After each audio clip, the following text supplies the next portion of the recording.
आज सकाळी सकाळी उठले आणि मन आणि डोळे इतकं भरून आलं ना, माहीत नाही का. कारण आज ना म्हणजे रात्री काय झालं, सगळे माझे दीदीन ते सगळं घर खाली करून गावी गेले. माझं थोडंसं काम राहिलं होतं, कारण आता लग्न आहे माझं, म्हणून आम्ही गावी चाललो आहे. सांगायचं हे की ह्या घरासाठी ना, म्हणजे हा माझा रूम रेंटचा आहे. तर मी इथे 2022 साली राहायला आलेली आणि तेव्हा ना म्हणजे माझ्याकडे एक भांडं पण नव्हतं. सुरुवातीला असं छोटे छोटे एक एक एक भांडं घेऊन, एक एक वस्तू घेऊन मी म्हणजे अशी एवढी रूम उभी केली. आणि आज म्हणजे ती मी आता मला असं वाटतं की आता 5 दिवसांनी माझं लग्न आहे, मी आज गावी चालली आहे. आणि त्याच्यानंतर ना जेव्हा मी येईल त्यावेळेस माझ्यासाठी हा रूम परका असणार आहे.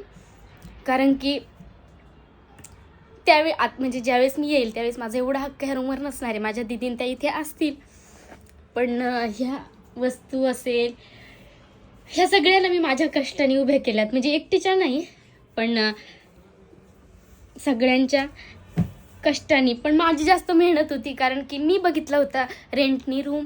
आणि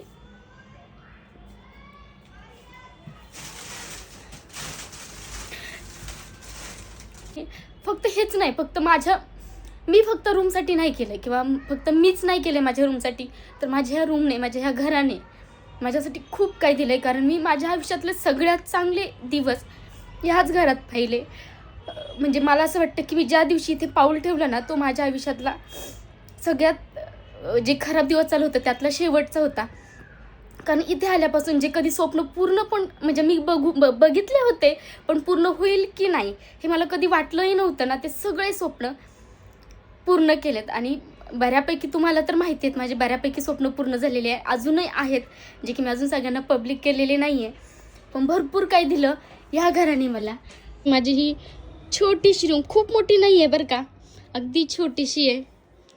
1 RK म्हणता येईल नाही, 1 RKच आहे. छोटंसं घर माझं खूप मोठे मोठे स्वप्न पूर्ण करून चाललं आहे. म्हणजे असं नाही आहे ही रूम खाली करणार आहे, असं नाही आहे. माझ्या दीदीन त्या इथेच राहणार आहे, पण असतं नाही फील असतं. शेवटी आता मी माझ्या घरी जाणार. ह्या सगळ्या आठवणी आता आली तरी किती, 1 दिवस राहील, 2 दिवस राहील, परत जाईल. इथे मी 3-4 वर्ष काढलेत. आणि खरं सांगू, इथले मालक होते ना, म्हणजे आहेत ना, तर ते सुद्धा इतके भारी आहेत. म्हणजे मी एवढ्या वर्ष, मी आयुष्यातली खूप वर्ष बाहेर राहिली आहे, पण असे मालक मला कुठेच भेटले नाही. कधी आम्हाला थोडा पण त्रास झाला नाही, आम्ही पण त्यांना दिला नाही. तर या सगळ्या आठवणी मी इथे सोडून आता गावी चालले.